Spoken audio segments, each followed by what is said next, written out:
আসসালামু আলাইকুম। মতিচুর ফ্যাশন ডিজাইনে আপনাদেরকে স্বাগতম। কেমন আছেন আপনারা? এই মুহূর্তে যে ডিজাইন দেখতে পাচ্ছেন এটাকে এমব্রয়ডারি বলে। আমরা সবাই জানি, কিন্তু কিভাবে কাজ করতে হয় এটা কিন্তু সবাই জানে না। খুব ধৈর্য সহকারে কাজ করতে হয়। দেখতে পাচ্ছেন সুতা ছিঁড়ে গেল, আবারও লাগাতে হবে। আর যদি এক একটা কালার দিতে হয়, মানে ভিন্ন ভিন্ন কালার দিয়ে যদি কালারফুল করা হয়, তাহলে তো কথাই নেই, একটু পরপর সুতা চেঞ্জ করতে হবে। আর এমব্রয়ডারির যে সুতা, এই সুতা কিন্তু খুবই সফট, নরম এবং গ্লেজি।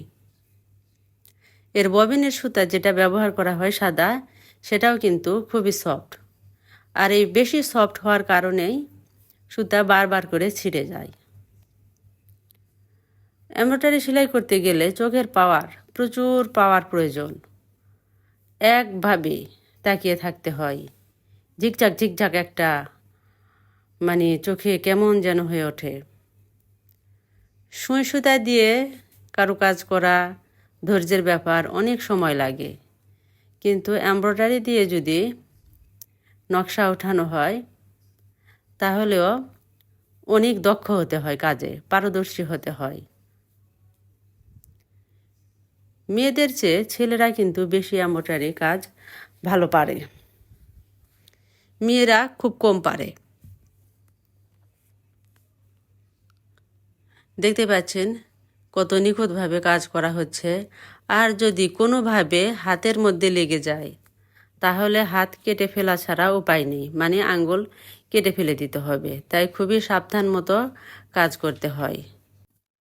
এমব্রয়ডারির যে গ্লাস বসানো হয়, এই গ্লাস বসানো কিন্তু আরও কঠিন ব্যাপার।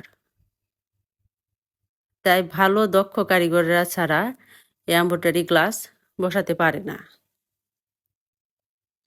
দেখতে পাচ্ছেন কত দ্রুত চলে এমব্রয়ডারির যে সূচ, তাই খুব দ্রুত আগায়। কিন্তু কাজ করতেও প্রচুর প্রচুর পরিশ্রম। আগে যদি ছাপ দিয়ে নেওয়া হয় তাহলে ভালো। আর যদি ছাপ না দেওয়া থাকে, যারা দক্ষ কারিগর তারা খুব সহজেই ডিজাইন তুলতে পারে। বিভিন্নভাবে এমব্রয়ডারি সেলাই করা হয়, তার মধ্যে এখানে শুধু এই একটা ডিজাইনই দেখানো হচ্ছে।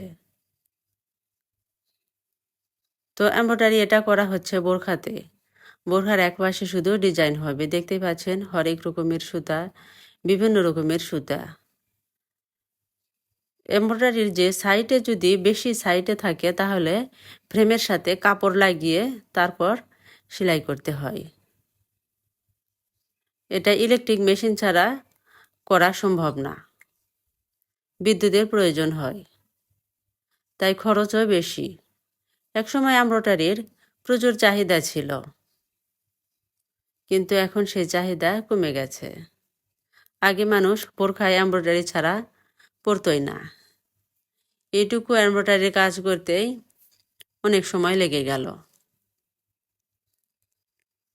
আরও ডিজাইন হবে, শুধু এইটুকুই না। এই বোরকা দেখতে পাচ্ছেন আলোর কারণে কালার অন্যরকম হয়েছে। তবে এমব্রয়ডারির যে ফ্রেম আটকানো হয়, এই ফ্রেম আটকানো কিন্তু আমরা যেভাবে সেলাই করি, আর এমব্রয়ডারির বিষয়ে এমব্রয়ডারি যখন করা হয় দেখতে পাচ্ছেন উল্টাভাবে লাগাতে হয়, আর খুব টান টানভাবে একবারে নিখুঁতভাবে আটকাতে হয় ফ্রেম। কাপড় টান টান করে রাখতে হয়। দেখতে পাচ্ছেন কত সুন্দর নিখুঁতভাবে ফ্রেম আটকাচ্ছে। তারপর মেশিনের ভিতর দিয়ে সুতা লাগিয়ে এমব্রয়ডারি করা হচ্ছে। যদিও এখানে ছাপ দেওয়া নাই, তারপরেও কারিগরিরা কত সুন্দর নিখুঁতভাবে কাজ করে যাচ্ছেন। আসলে যারা গড়তে জানে, তারা শিবও গড়তে জানে, বাঁদরও গড়তে জানে। তাদের হাতে এক করতে গেলে আরেক হয় না। কত সুন্দর নিখুঁত ডিজাইন হয়ে যাচ্ছে। তো তারপরেও ছাপ দেওয়া জরুরি। এছাড়াও বিভিন্ন রকমভাবে যে এমব্রয়ডারি করা হয়, বিভিন্ন রকম নকশা, কারিগরেরা কাস্টমারদের এ সমস্ত নকশা দেখিয়ে কাজ করে থাকেন। যাদের যে পছন্দ নকশা, সে সেই পছন্দ অনুযায়ী বাছাই করেন। ক্যাটালগ বলা হয়। এটাও একটা ক্যাটালগের অংশ। কেউ যদি সুতা চেঞ্জ বা রঙের চেঞ্জ যদি করতে চায় তাহলে করতে পারেন, বা কাপড়ের যদি চেঞ্জ করতে চায়, আলাদা ধরনের ডিজাইনের কাপড়, তাও হতে পারে। দেখুন কত সুন্দর সুন্দর ডিজাইন করা হয়েছে। এখনকার দিনে তো কম্পিউটারের মাধ্যমেই এমব্রয়ডারি করা হয়, খুব দ্রুত করা হয়। কিন্তু সব কিছুই তো আর এত ভারী ভারী দামি যন্ত্রপাতি দিয়ে করা হয় না, জটিল যন্ত্রপাতি দিয়ে করা হয় না। বিভিন্ন রকমের সাফের মডেল